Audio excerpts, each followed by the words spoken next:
Saludamos de manera especial a nuestro distinguido asesor, el Dr. Kim Klaus Ramírez Pizango, y a todas las personas que nos acompañan a través de esta plataforma. Soy Giovanna Moena. Y yo soy Hilary Cortés. Y somos estudiantes de la carrera de Derecho y Ciencia Política de la prestigiosa Universidad Nacional de la Amazonía Peruana. Y en esta oportunidad abordaremos nuestro plan de tesis titulado La vulneración del derecho a la educación y su impacto en el proyecto de vida de la población del distrito de San Juan Bautista, periodo 2020-2024. En el capítulo 1 vamos a explicar cuál es la situación que origina esta problemática y cuál es la pregunta que guía nuestra investigación. La vulneración del derecho a la educación constituye una de las problemáticas sociales más críticas, ya que afecta directamente las oportunidades de desarrollo de niños, adolescentes y jóvenes. Este problema no se limita a un nivel global, sino que también se manifiesta de manera concreta en contextos locales. A nivel mundial, la pandemia del COVID-19 interrumpió los procesos educativos de millones de estudiantes, profundizando problemas existentes, ampliando la brecha digital y aumentando el riesgo de abandono escolar. En América Latina y el Caribe, esta situación se vio aún más agravada por los problemas estructurales que de por sí presenta Latinoamérica, generando una crisis educativa que afectó especialmente a los sectores más vulnerables. En el Perú, la emergencia sanitaria profundizó brechas educativas deterioradas.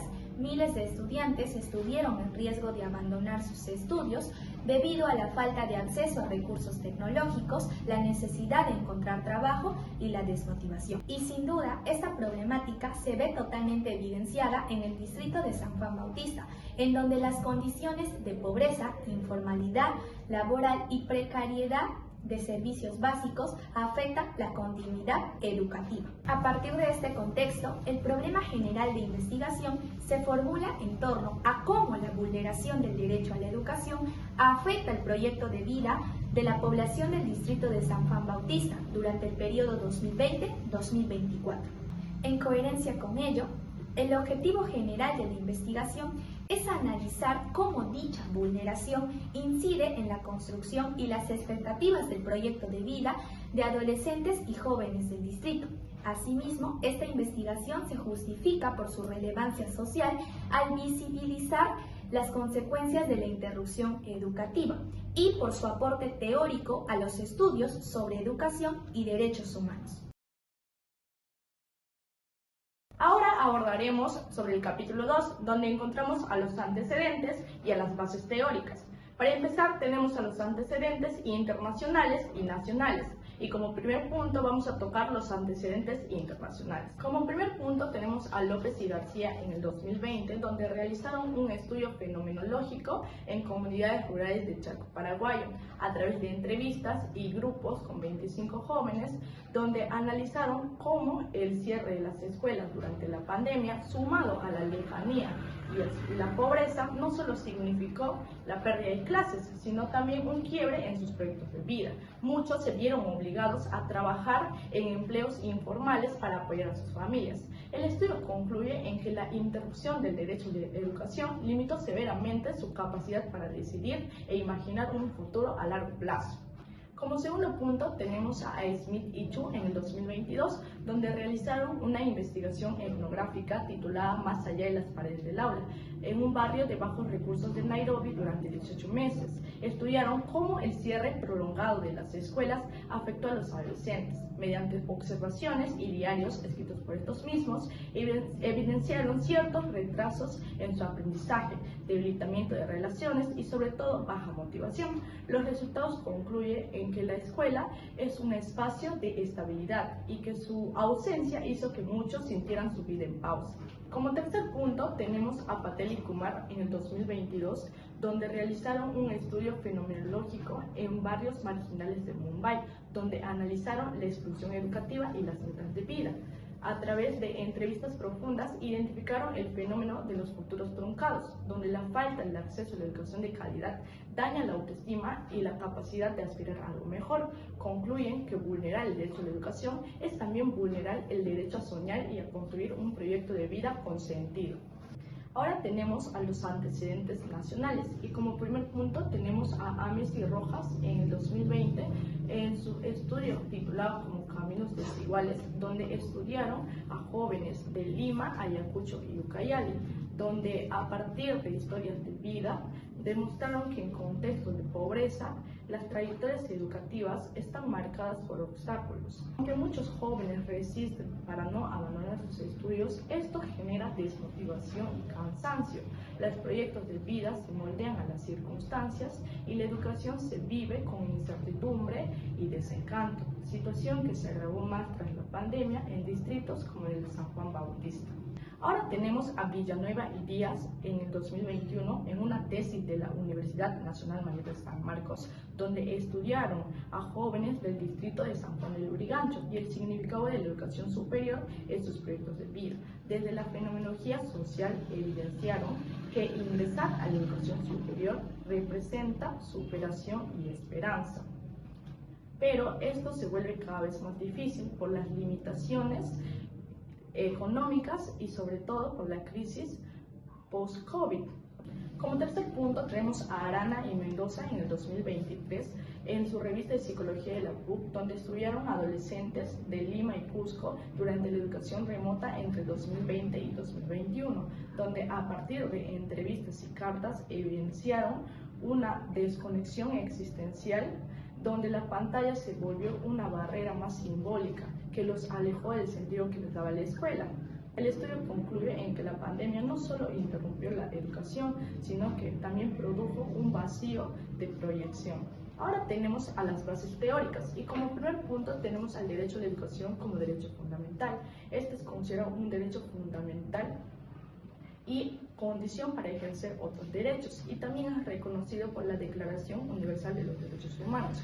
Según Katarina Tomaszewski, para garantizar este derecho se debe dar a través del marco de los 4A, que son disponibilidad, accesibilidad, adaptabilidad y aceptabilidad. En el Perú esto se puede vulnerar no solo cuando se limita el acceso, sino también cuando existen barreras económicas, deficiencias de infraestructura y sobre todo por falta de pertenencia educativa. Como segundo punto tenemos a la teoría del proyecto de vida. El proyecto de vida es una construcción personal orientada al futuro que integra metas, valores y aspiraciones. Ahora tenemos el enfoque de capacidades y según el autor Amartya Sen, para él sostiene que el bienestar no solo depende de los recursos, sino de las libertades reales para vivir la vida que se valora. Desde esta perspectiva, la educación es una capacidad central. Ahora tenemos la teoría de la reproducción social, que según el autor Pierre Bourdieu, sostiene que el sistema educativo no solo transmite conocimientos, sino que también produce desigualdades sociales a partir del capital cultural y el hábitos. Ahora tenemos la definición de los términos básicos. Como primer término tenemos a la vulneración del derecho a la educación, que se entiende como el incumplimiento de la obligación del Estado de garantizar una educación accesible, adaptable, aceptable y disponible para todos. También tenemos como segundo término básico el derecho a la educación, que es un derecho humano fundamental que permite a las personas adquirir conocimientos y adquirir capacidades para su desarrollo integral. Como tercer término tenemos al proyecto de vida, que se entiende como un plan estratégico personal que integra metas, valores y aspiraciones orientadas a la autorrealización. Finalmente tenemos al término que es el impacto, que es un efecto o una consecuencia que un hecho, acción o política produce en una persona o en un grupo social. Luego de analizar el marco teórico, finalmente en el capítulo 3 vamos a explicar la metodología de esta investigación. En primer lugar, la investigación adoptará un enfoque cualitativo, ya que no se busca cuantificar el problema, sino comprender las experiencias, percepciones y significados que los jóvenes atribuyen a la vulneración de su derecho. Por otro lado, el diseño de la investigación será fenomenológico, pues este permitirá aproximarse a las experiencias vividas por los participantes, identificando los elementos comunes de sus relatos y comprendiendo cómo significan esta problemática en su contexto cotidiano. Asimismo, el método de la investigación será hermenéutico, el cual no solo permitirá describir las experiencias relatadas, sino también interpretar los significados que los participantes atribuyen a dichas viviendas. Y por supuesto, el estudio se enmarcará en una investigación básica o fundamental orientada a generar conocimiento teórico. Continuando con el capítulo 3, ahora abordaremos con el procedimiento de recolección de datos, que para ello se hará uso de entrevistas semiestructuradas a profundidad. Por otro lado, la población estará conformada por los habitantes del distrito de San Juan Bautista que experimentaron la vulneración del derecho a la educación. Para la muestra se considerará a los jóvenes de 18 a 25 años que abandonaron sus estudios, también a los adultos de 26 años a más que no concluyeron la educación básica, y por último a las personas que interrumpieron sus estudios durante la pandemia. El muestreo se definirá por saturación teórica, considerando de 15 a 20 personas. Continuando con el procesamiento de datos, este se desarrollará en varias etapas. Primero, la familiarización con los datos mediante lecturas repetidas. Luego, la codificación, identificando ideas principales.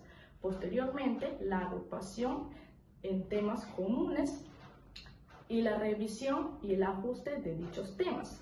También su definición clara en relación con el objetivo del estudio y finalmente la redacción del análisis apoyada en fragmentos de las entrevistas. Y por supuesto, nuestra investigación se regirá por los principios éticos fundamentales, los cuales son: se garantizará el consentimiento informado, se asegurará la confidencialidad y el anonimato, se respetará el principio de no maleficencia y finalmente se promoverá la beneficencia.